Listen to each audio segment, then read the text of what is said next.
مثل الذين اتخذوا من دون الله أولياء كمثل العنكبوت اتخذت بيتا وإن أوهن البيوت لبيت العنكبوت لو كانوا يعلمون.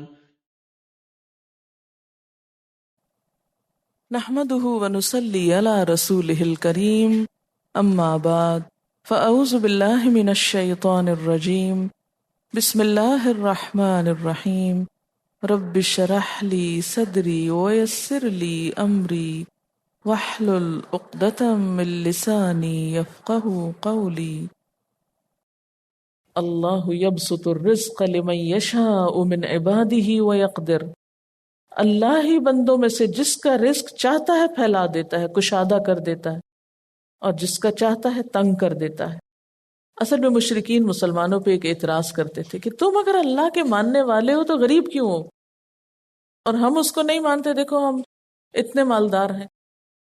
یہ بھلا کیا بات ہوئی کہ تم نمازیں بھی پڑھتے ہو، قرآن بھی پڑھتے ہو، اور تم اللہ اللہ کرتے ہو، اور پھر بھی تمہارے پاس کھانے کو نہیں، اور تمہارے پاس زندگی گزارنے کے لیے وہ نعمتیں نہیں جو ہمارے انکار اور نافرمانیوں کے باوجود ہیں۔ تو اس کا جواب یہاں دیا گیا ہے کہ یہ تو اللہ کا اپنا فیصلہ ہے، اس کی اپنی حکمت اور مشیت ہے، جس کے مطابق وہ جس کو جتنا چاہتا ہے دیتا ہے اور جس سے چاہتا ہے روک لیتا ہے۔ اس بات کا تعلق یعنی کسی کے رزق میں کمی یا زیادتی کا تعلق اللہ کی رضامندی یا ناراضگی سے نہیں ہے۔ اللہ تعالیٰ کس سے راضی ہے کس سے نہیں، اس کے جاننے کے اور پیمانے ہیں، اور رزق کی تقسیم کے معیار وجوہات اور ہیں۔ اگر مالدار لوگ ہی اللہ کے محبوب ہوتے تو پھر تو مشرکین مکہ جو تھے وہ بہت مالدار لوگ تھے۔ پیچھے آپ نے پڑھا نا کہ ان کے پاس کتنا مال تھا، دنیا بھر سے نذرانے ان کے پاس سے مٹتے، تجارت طرح طرح کی یہ کرتے، پرامن علاقے میں یہ رہتے، بہت مالدار تھے۔ لیکن آپ صلی اللہ علیہ وسلم معاشی اعتبار سے ان سے کمزور تر تھے، تو اللہ کا محبوب کون تھا؟ وہ مالدار ابو لہب؟ نہیں، ہرگز نہیں، محمد الرسول اللہ صلی اللہ علیہ وسلم، کہ جن کے ہاں کئی کئی دن تک چولہا نہیں جلتا تھا، پکانے کو کچھ بھی نہیں ہوتا تھا۔ ان اللہ بکل شیء علیم، اللہ کو ہر بات کا پتہ ہے، اسے پتہ ہے کہ کس کے لیے رزق اچھا اور کس کے لیے اچھا نہیں، کس کو دینا چاہیے کس کو نہیں۔ وہ خوب جانتا ہے کہ فلاں بندے کو اگر رزق دے دیا گیا تو وہ تو اس سے بگڑ ہی جائے گا، اور اگر دوسرے کو مل گیا تو وہ اس سے خیر و بھلائی کمائے گا۔ کس کو رزق دینے سے وہ سرکش اور متکبر بنے گا، اور کس کو مال زیادہ ملا تو اس کو پا کر وہ اطاعت گزار اور فرمانبردار ہوگا، اور کون مال کی آزمائش میں مبتلا کیا جانا چاہیے اور کس کی آزمائش مال کے ذریعے ہونی چاہیے اور کس کی آزمائش مال لے کر ہونی چاہیے، سب باتیں اس کو پتہ ہیں۔ وَلَئِن سَأَلْتَهُمْ، اور البتہ اگر پوچھو تم ان سے، کن سے؟ یہ ان نہ ماننے والوں سے، من نزل من السماء ماء، آسمان سے پانی کس نے اتارا ہے؟ فَأَحْيَا بِهِ الْأَرْضَ مِن بَعْدِ مَوْتِهَا، اور اس کے ذریعے سے مردہ پڑی ہوئی زمین کو کس نے زندہ کیا ہے؟ لَيَقُولُنَّ اللَّهُ، البتہ ضرور کہیں گے کہ اللہ نے۔ قُلِ الْحَمْدُ لِلَّهِ، کہہ دیجئے الحمدللہ، اتنا تو مانتے ہو۔ اور ویسے بھی اگر اس طرح نہیں تو دوسرے معنوں میں کیا، کہ جب بارش آتی ہے اور زمین زندہ ہوتی تو انسان کے منہ سے بے اختیار کیا نکلتا ہے؟ الحمدللہ۔ اور اگر آپ نہیں کہتے تو کہا کیجیے، بادل دیکھ کر، بارش ہونے پر تو اللہ تعالیٰ اور بھی بارشیں پھر برسائے گا۔ بل اکثرهم لا یعقلون، بلکہ اکثر ان میں سے عقل نہیں رکھتے، کم عقل اپنے رب کے ساتھ پتھروں اور مردوں اور دیگر چیزوں کو رب بنا بیٹھتے ہیں۔ کم عقل لوگ، لا یعقلون۔ وما هذه الحیاۃ الدنیا الا لہو ولعب، اور نہیں یہ دنیا کی زندگی مگر ایک کھیل اور دل کا بہلاوا۔ عقل پہ پردہ کس چیز نے ڈال رکھا ہے؟ دنیا کی محبت نے۔ اور دنیا کیا ہے؟ کھیل تماشا۔ یعنی جس دنیا نے ان کو آخرت سے غافل کر رکھا ہے. اس دنیا کی حقیقت کیا ہے؟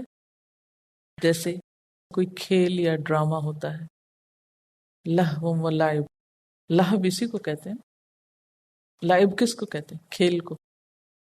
جیسے ایک ڈرامے میں یا ایک کھیل میں یا ایک پپٹ شو میں عارضی طور پر یا وقتی طور پر کچھ لوگ کچھ رول پلے کرتے ہیں، کچھ کردار ہوتے ہیں. کوئی بادشاہ بن بیٹھتا ہے، کوئی فقیر بن جاتا ہے، لیکن وہ 1-2 گھنٹے کے لیے، جتنی دیر تک وہ پلے چلتا ہے اتنی دیر تک کے لیے ہوتا ہے. جب وہ ختم ہو جاتا ہے تو اس کے بعد وہ لباس بھی اتر جاتا ہے اور وہ اصل حقیقی دنیا میں واپس لوٹ آتے ہیں. تو بالکل ہم سب بھی اس دنیا میں جو بھی رول پلے کر رہے ہیں یہ ایک وقتی رول ہے. ہم بادشاہ ہیں یا فقیر ہیں، امیر ہیں یا غریب ہیں، جو کچھ بھی ہیں، یہ سب کچھ ہمارے لیے کیا ہے؟ دراصل ایک عارضی رول ہے ہمارا. گھر ہمارے عارضی ہیں، ملکیتیں ہماری عارضی ہیں. یہ اپنا جسم بھی اپنا نہیں ہے، یہ بھی مستعار ہے، امانت ہے کسی کی. جتنی صلاحیتیں ہمارے پاس یہ بھی اپنی نہیں، یہ بھی وقتی طور پر. موت کے ساتھ ہی سب کچھ واپس چلا جائے گا. وَإِنَّ الدَّارَ الْآخِرَةَ لَهِيَ الْحَيَوَانُ، اور بے شک آخرت کا گھر البتہ وہی زندگی ہے، وہی اصل زندگی ہے. لَوْ كَانُوا يَعْلَمُونَ، کاش لوگ جانتے ہوتے کہ اصل زندگی وہاں شروع ہوگی. اگر آپ اس کو ایک ڈرامے سے ریلیٹ کریں، اگر آپ میں سے کبھی کسی نے کسی ڈرامے میں حصہ لیا ہو یا کوئی رول پلے کیا ہو تو میرا خیال ہے وہ اس آیت کو بہت اچھی طرح واضح کر سکتا ہے کہ ایک سیٹ جب لگایا جاتا ہے تو کتنی محنت ہوتی ہے، اس پر کتنی کوشش کی جاتی ہے، دنوں کی محنت ہوتی ہے، سالوں لوگ اس پہ کام کرتے ہیں. جو اچھی فلمز بنتی ہیں وہ 1-2 دن کی بات نہیں ہوتی. مستقل طور پر اس کو پڑھتے ہیں، اس کردار کو سوچتے ہیں، اس کو اپنے اوپر طاری کرتے ہیں، جب جا کے ایکٹنگ کرتے ہیں. اتنی لمبی چوڑی محنت کے بعد جب وہ حقیقی دنیا میں لوٹتے ہیں تو وہ بالکل اس سے مختلف ہوتی. بالکل اسی طرح جو کچھ ہم اس دنیا میں کر رہے ہیں یہ بالکل ایک سٹیج شو کی طرح ہے. اصل زندگی کچھ اور ہے. یہ تو وقتی طور پر ٹیمپریری ہے، بہت عارضی ہے. آخرت کے مقابلے میں اس کی قیمت کیا ہے یا اس کی ویلیو کیا ہے؟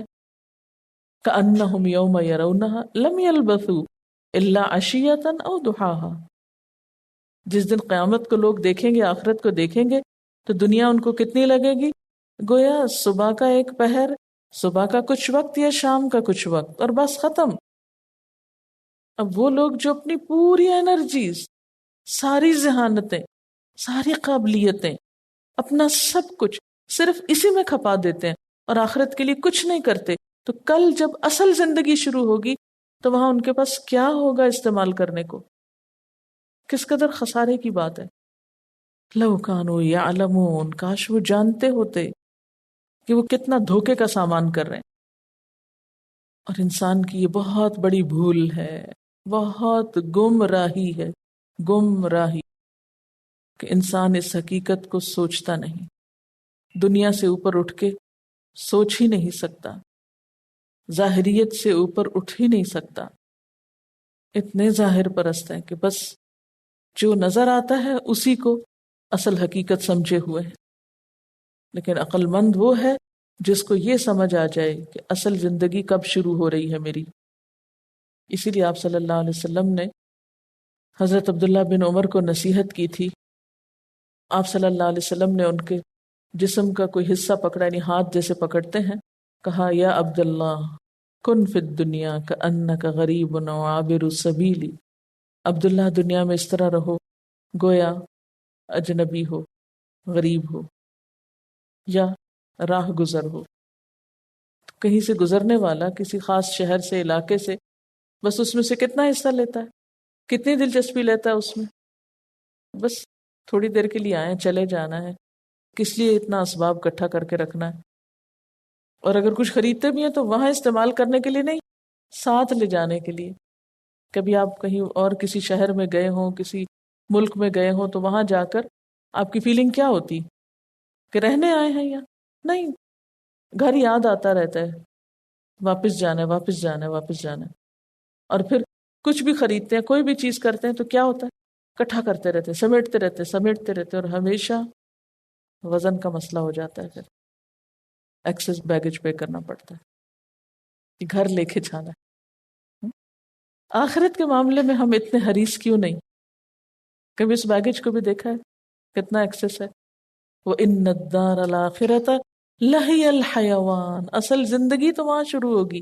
جیسے لڑکیوں کے جہیز تیار ہوتے رہتے ہیں، نہیں جب ان کی اصل زندگی شروع ہوگی تو جب ان کو یہ سب ملے گا۔ تو بچیاں ماؤں سے کہتے ہیں نہیں کیوں نہیں پہننے دیتے ہمیں، کیوں نہیں کھانے دیتے، کیوں نہیں کرنے دیتے؟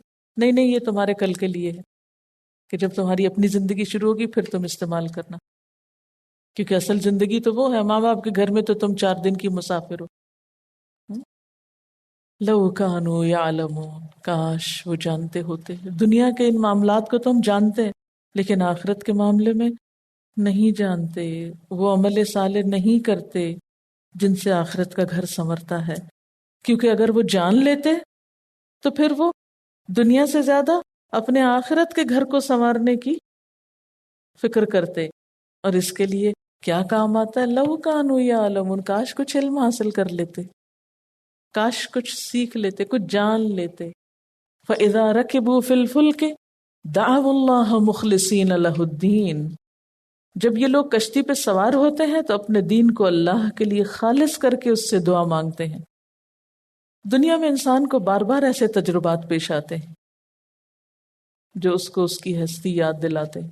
مثلا گاڑی میں بیٹھ کے تو ضرور ایک دفعہ خیال آتا ہوگا یا اللہ خیر سے گھر پہنچو، کہیں راستے میں کوئی ایسی بات نہ ہو جائے، اور جہاز پہ بیٹھنے سے تو اور زیادہ خیال آتا ہے۔ کشتی پہ سمندر میں جائیں چاہے سیر کو جائیں تو ضرور یہ دل میں خیال آتا ہے امن سے کنارے پہنچے، لہروں کی نظر نہ ہو جائیں۔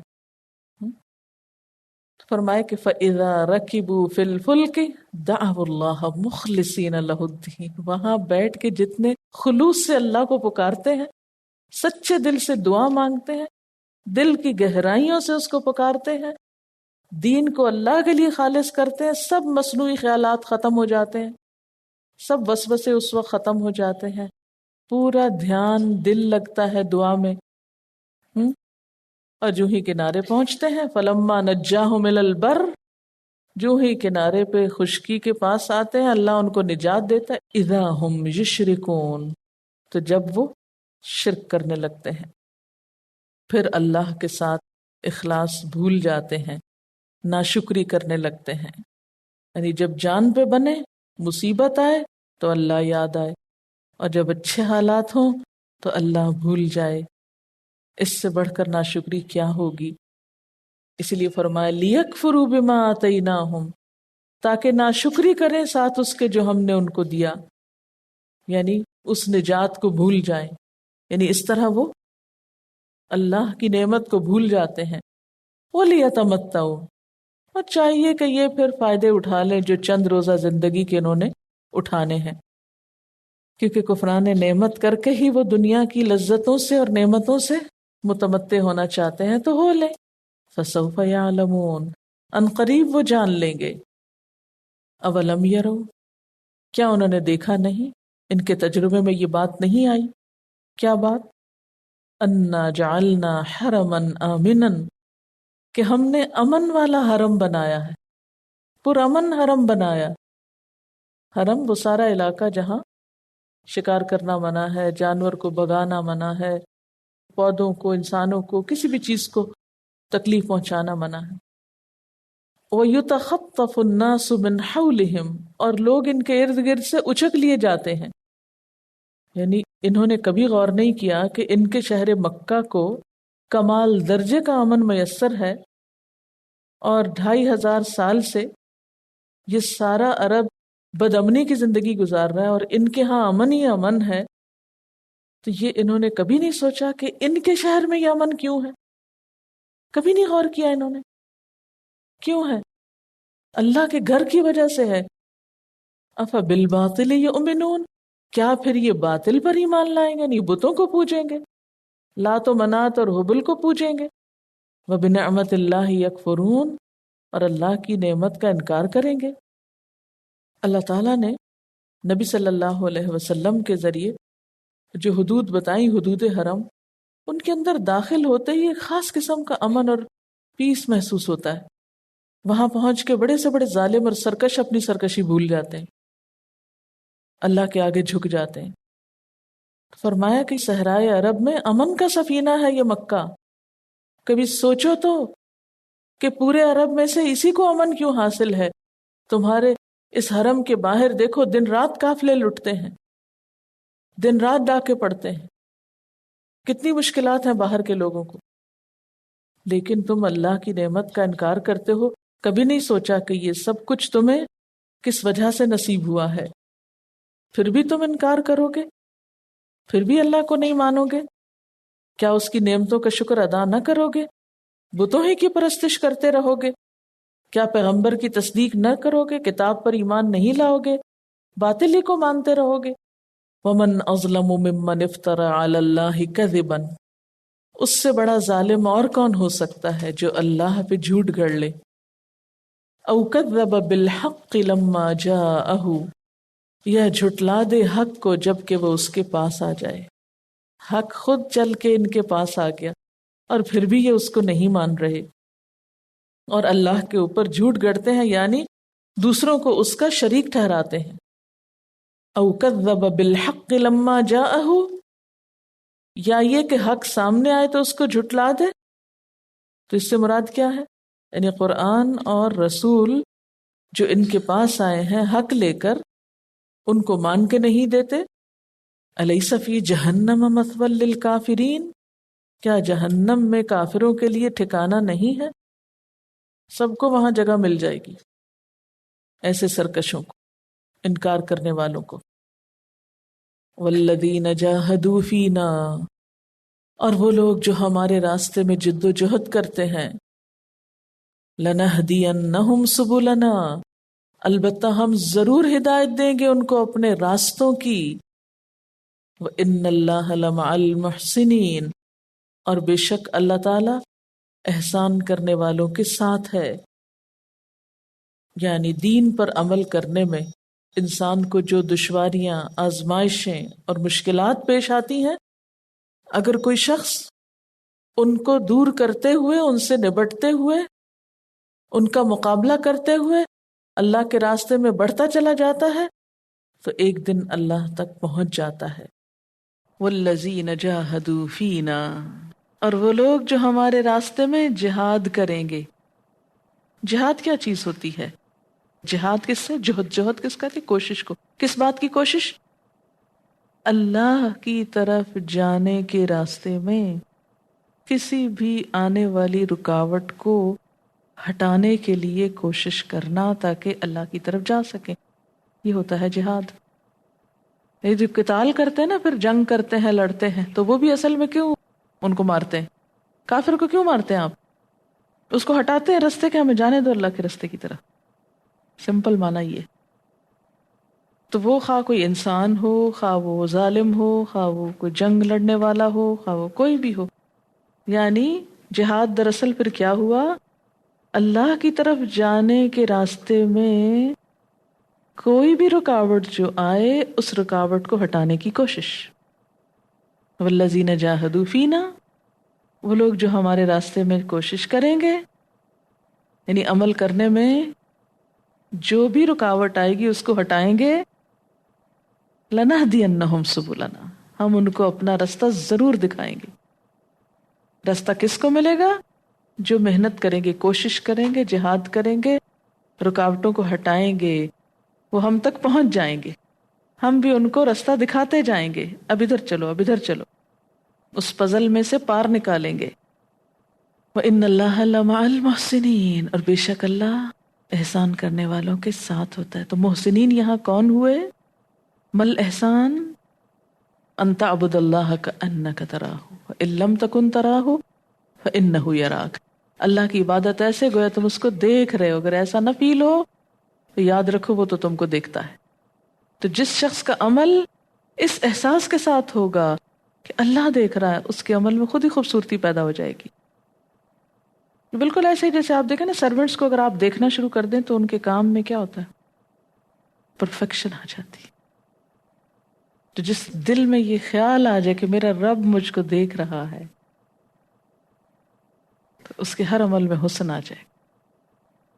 اور پھر محسن کون ہوتا ہے؟ جو اپنا حق چھوڑ دے، حقدار کو اس کا حق دے، اور صرف حق نہ دے، حق سے زائد بھی دے، پھر ہر معاملے کو اچھی طرح خوبصورتی سے سلجھانے والا، نبھانے والا، یعنی عبادت میں خوبصورتی، معاملات میں خوبصورتی، گفتگو میں خوبصورتی، ہر چیز میں خوبصورتی۔ اللہ تعالیٰ ایسے لوگوں کے ساتھ ہوتا ہے، ان کی مدد کرتا ہے۔ یہاں ہدایت کا اصول بتا دیا گیا نا، ہدایت کس کو ملتی ہے، راستہ کس کو ملتا ہے؟ جو محنت کرتا ہے، کوشش کرتا ہے، جدوجہد کرتا ہے، جو چلتا ہے، بیٹھ جانے والوں کا نہیں ملتا۔ دیکھیں نا کتنی گہری بات ہے نا، جہاد، جدوجہد، کوشش ہے۔ کس بات کی کوشش؟ اللہ کی طرف بڑھنے کی کوشش۔ اور اگر راستے میں کوئی رکاوٹ، کیا کیا رکاوٹیں آتی، کون کون رکاوٹ ڈالتا ہے؟ سب سے پہلے تو اپنا ہی نفس ڈالتا ہے۔ کیسے رکاوٹیں دور کریں گے آپ؟ یعنی ہمارے عمل کے راستے میں جو دشواریاں آتی ہیں ان کو کیسے ختم کریں گے؟ یعنی اللہ سے میں جب جا ملوں گی، اللہ تعالیٰ کا قرب، دیکھیں نا ہمارے اٹموسٹ خواہش کیا ہونی چاہیے؟ اللہ کا قرب نصیب ہو ہم کو۔ اللہ کا قرب کیسے نصیب ہوگا؟ جب میں اس کے راستے میں سے ہر چیز ہٹا دوں گی، مال کی محبت، اولاد کی محبت، دنیا کی ہر چیز کی محبت، کہ کوئی چیز جو بیچ میں آ رہی ہو جو اس سے دور کرے، اس کو ایک طرف، پھر کیا ہوگا؟ راستہ کھلتا جائے گا، گہری بصیرت حاصل ہوتی جائے گی، پھر وہ ذات براہ راست آپ کی رہنمائی کرے گی۔ اچھا، ہم جہاد کو عموماً کس معنی میں لیتے ہیں؟ جنگ کرنا، اور جنگ تو ہے نہیں، لہذا جہاد ہی کوئی نہیں۔ انسان جہاد کرتا ہے اگرچہ وہ ایک دفعہ بھی تلوار نہ اٹھائے۔ اصل میں اگر آپ کو ایسا ماحول ملے جس میں کوئی مشکل نہ ہو، مشقت نہ ہو، تو اس میں جو اللہ کی عبادت ہے اس کا وہ لطف نہیں جو مشقتوں کے ماحول میں ہے، کیونکہ ہر انسان کا امتحان ہوتا ہے۔ اور اس سورت کی ابتدا کہاں سے ہوئی تھی؟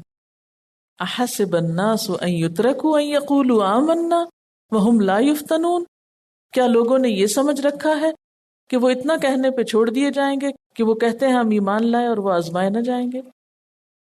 تو آخر میں بات پھر اسی پہ آ گئی کہ یہ نہیں ہو سکتا کہ آزمائش کے بغیر ایمان مکمل ہو جائے۔ ایمان اور آزمائش لازم و ملزوم ہے۔ مخالفتوں کے ماحول میں اور نفس کی مخالفت، ماحول کا غیر موافق ہونا، ان سارے فیکٹرز کے باوجود جو شخص حق پر قائم رہتا ہے اور جو شخص استقامت اختیار کرتا ہے وہی سچا مومن ہے۔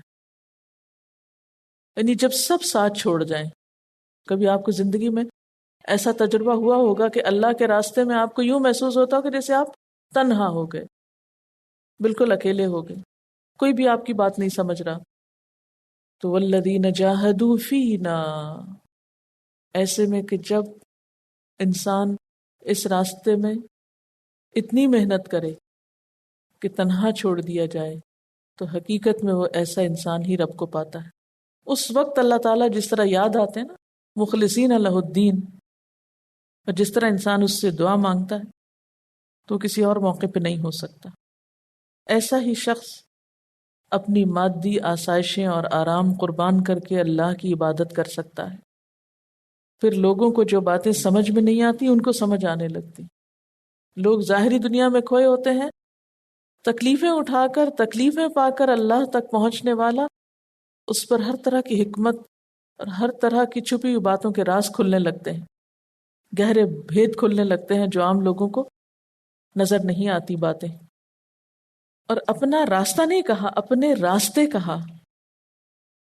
ہم اس کو اپنے راستوں کی طرف ہدایت دیں گے۔ جو لوگ اس راستے میں کوشش کریں گے، علم حاصل کریں گے، عمل کریں گے، مخالفت کے باوجود استقامت اختیار کریں گے، ناموافق حالات میں جمے رہیں گے، جب سب ساتھ چھوڑ جائیں تو بھی اللہ کے کام پر، اللہ کی اطاعت پر قائم رہیں گے، اس راستے میں ہر طرح کی مشقت جھیلیں گے، اللہ اپنے راستے ان پہ ضرور کھول دے گا۔ دین کی خدمت کے نئے راستے کھولیں گے، اور آخرت کے بلند درجے پانے کے لیے بھی طرح طرح کے نیک کاموں کا پتہ چلے گا. دیکھیں، ایک ہوتا ہے اللہ کی طرف جانے کا ایک راستہ، اور ایک ہوتا ہے اللہ کی طرف جانے کے کئی راستے. فرق ہے نا اس میں. کیا فرق؟ یعنی نیکی کے متعدد مواقع. وَإِنَّ اللَّهَ لَمَعَ الْمُحْسِنِينَ، اور بے شک اللہ محسنوں کے ساتھ. محسن کون ہوتا ہے؟ جو حق سے زائد دینے والا ہو. عدل ہوتا ہے برابری کا معاملہ، اور محسن کا معاملہ کیا ہوتا ہے؟ کوئی نہ بھی اچھا کرے تو جواب میں اچھا کرے، کوئی نہ دے تو بھی دے. یعنی جس کو حق نہ مل رہا ہو پھر وہ حق دینے کی کوشش کرے. اور پیچھے بھی آپ پڑھ چکے ہیں کہ اللہ کو حاضر و ناظر جان کر انسان اخلاص کے ساتھ کام کرے، سنت نبی کے مطابق کام کرے، برائی کے بدلے میں بھلائی اور حسن سلوک کا معاملہ، اپنا حق چھوڑ دینے کی ہمت رکھتا ہو، دوسروں کو ان کے حق سے زیادہ دینا جانتا ہو. ایسے لوگوں کو نیکیوں کے موقع ملتے. مختصراً اس کو یوں ایک مثال سے سمجھانا چاہوں گی. آپ سب ایک جد و جہد کی کیفیت میں ہے نا. والذین جاہدوا فینا، اللہ کو پانے کے لیے ایک جہاد ہو رہا ہے نا آپ کا. کس کے تھرو؟ علم کے ذریعے، قرآن کو سیکھنے جاننے کے ذریعے. تو جو اس راستے میں کوشش کرتے رہیں گے، محنت کرتے رہیں گے، چلتے رہیں گے، مستقل طور پر ٹھہریں گے نہیں، رکیں گے نہیں، گھبرائیں گے نہیں کسی دقت سے، کسی مشقت سے، کسی مخالف ماحول سے، بلکہ استقامت کے ساتھ چلتے رہیں گے، اللہ تعالیٰ ان کی زندگی میں نیکی کا ایک راستہ نہیں، نیکیوں کے اور اللہ کا قرب پانے کے کئی راستے کھول دیں گے. کیا آپ کو اللہ کی کتاب پڑھ کر نیکی کرنے کے ایک سے زائد طریقے نہیں پتہ چلے؟ یہ مشقت کے بغیر آ سکتے تھے. اچھا، جب ہمیں دنیا چاہیے ہوتی ہے تو ہم صرف دعا مانگنے پہ اکتفا نہیں کرتے، اس کے ساتھ کیا کرتے ہیں؟ کوشش. اور جب اللہ تعالیٰ کا قرب چاہیے ہوتا ہے، دین چاہیے ہوتا ہے، جنت چاہیے ہوتی ہے، آخرت چاہیے ہوتی ہے، تو پھر ہم کیا کہتے ہیں؟ بس دعا کرو مل جائے. تو یہاں فرمایا کہ نہیں، جد و جہد بھی کرو. والذین جاہدوا فینا. اور آپ کو پتہ ہے جاہدہ کیوں ہے؟ اور پیچھے آپ پڑھ چکے ہیں نا، ومن جاہد فانما یجاہد لنفسہ. جس نے مجاہدہ کیا اس نے اپنی ذات کے لیے کیا. تو والذین جاہدوا فینا. فینا کا کیا مطلب ہے؟ ہم میں، ہمیں پانے میں، ہماری طرف آنے میں، ہمیں راضی کرنے میں. جو ایسی کوشش کرے گا جیسی کوشش کرنی چاہیے. اور وہ کوشش کب؟ جو اس کی مرضی کے خلاف، اس کے نفس کے خلاف، اس کی خواہشات کے خلاف، اس کی مرضی کے بالکل اپوزٹ جا کر. کیونکہ اس کو یہ یقین ہے، اس کو پختہ ایمان ہے کہ یہی راستہ اللہ تک پہنچنے کا. ایسا ہے کہ ایک لسٹ بنائیے کہ اللہ کی طرف جانے میں میرے راستے کی رکاوٹیں کیا ہیں. کیونکہ والذین جاہدوا فینا، وہ رکاوٹیں ہٹانے کا نام ہی تو جہاد ہے. ٹھیک ہے، لنہدینہم سبلنا. ان مشقتوں میں سے خیر پھوٹے گی. ایک نہیں، کئی راستے ملیں گے نیک کام کرنے کے. ملٹی پلائی ہو جائیں گی نیکیاں. اور اللہ محسنوں کے ساتھ.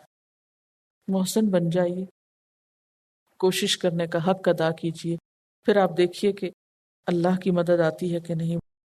وآخر دعوانا ان الحمد للہ رب العالمین.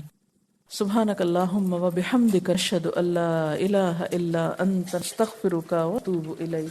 والسلام علیکم ورحمۃ اللہ وبرکاتہ.